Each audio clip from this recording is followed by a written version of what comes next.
নমস্কার বন্ধুরা, আজ আমি বানাতে চলেছি একদম সহজ, স্বাস্থ্যকর এবং সুস্বাদু একটি রেসিপি চিঁড়ের পোলাও।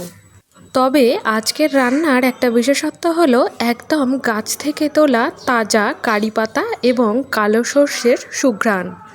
খুব কম সময়ে কম উপকরণে এমন একটি জলখাবার তৈরি হবে যা সকালের নাস্তা, বিকেলের টিফিন কিংবা রাতের জলখাবারের জন্য হালকা একটি পদ।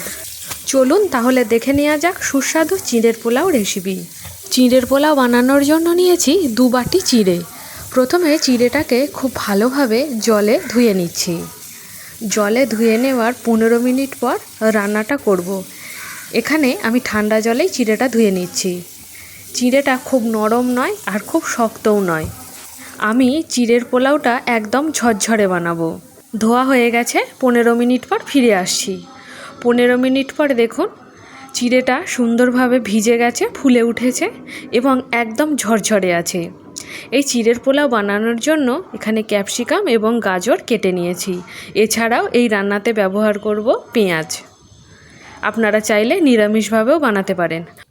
প্রথমেই কড়াতে দিয়ে দিচ্ছি সাদা তেল।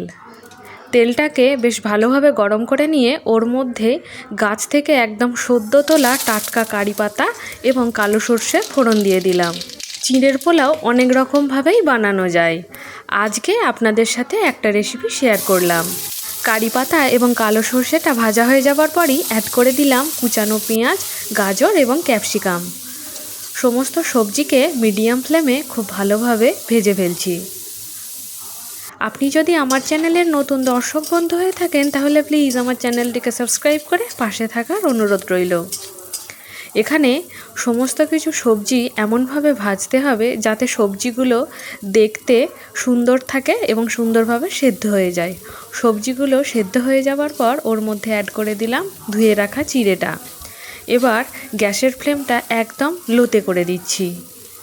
এবার হালকা হাতে ভালোভাবে চিঁড়ের সাথে সবজিগুলোকে নাড়াচাড়া করে নিচ্ছি।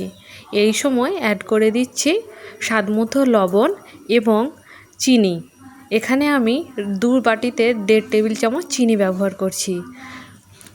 এবার দিয়ে দিচ্ছি গোলমরিচের গুঁড়ো।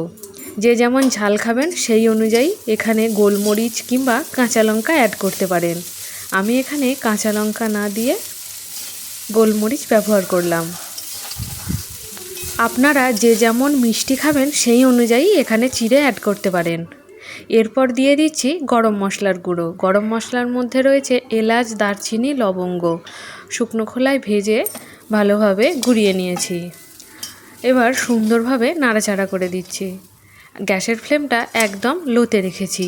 যদি এই সময় হাই ফ্লেমে আমি চিড়েটাকে ভাজতে যাই তাহলে চিড়েটা একদম শক্ত হয়ে যাবে। 5 থেকে 7 মিনিট নাড়াচাড়া করে নিয়েছি। তৈরি হয়ে গেছে চিঁড়ের পোলাও। দেখুন এটা দেখতে যেমন সুন্দর তেমনি খেতেও অসাধারণ। এবার গ্যাসের ফ্লেমটা অফ করে দেব। এখানে প্রত্যেকটা চিঁড়েই একদম আলাদা আলাদা হয়েছে, জড়িয়ে যায়নি। তৈরি হয়ে গেছে চিঁড়ের পোলাও। ভিডিও ভালো লাগলে লাইক, শেয়ার এবং সাবস্ক্রাইব করবেন চ্যানেলটিকে।